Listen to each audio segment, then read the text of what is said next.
Hey guys, welcome to Cool Bits, where we point out our favorite small moments from popular and maybe not so popular games. These cool bits might be a secret, an Easter egg, or just a small detail that really resonated with us. And details are exactly what we're talking about this time as we take a look at some of the hidden ones in Mario Kart 7's Shy Guy Bazaar course. Now, Shy Guy Bazaar is a pretty cool looking place, but it can be hard to fully appreciate while racing through it at top speed.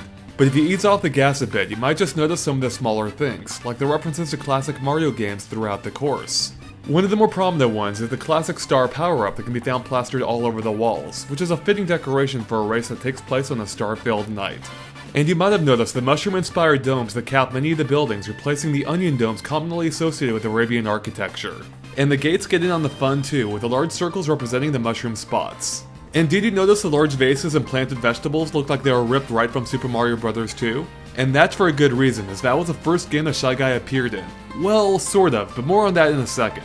And the Mario 2 references don't end there. If you take a real close-up look at either the awnings or decorative rugs throughout the course, you'll find some familiar faces stitched into their fabric, including Kobrats, Panzer, and Phanto.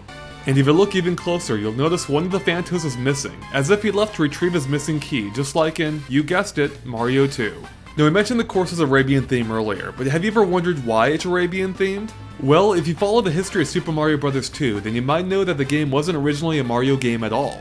Instead, it was a reskin of a Japanese game called Doki Doki Panic, which featured a more prominent Arabian theme, as you can clearly see from the game's original cast of characters. And while Super Mario Bros. 2 is faithful to much of the game, many of the more Arabian-themed elements were replaced, like the aforementioned characters, some music, and the magic lamp item. So it's pretty neat that Shy Guy Bazaar is actually reflective of Shy Guy's entire heritage, even if it is a little obscure for non-Japanese gamers. But the level is still hiding one more little detail. Remember the awnings and rugs we mentioned earlier? There's one other set among them that hides yet another familiar face. The Angry Sun, who you might remember from his first appearance in Super Mario Bros. 3. We have no idea what he's doing in a level inspired by Shy Guy's history, but it's awesome to see him all the same.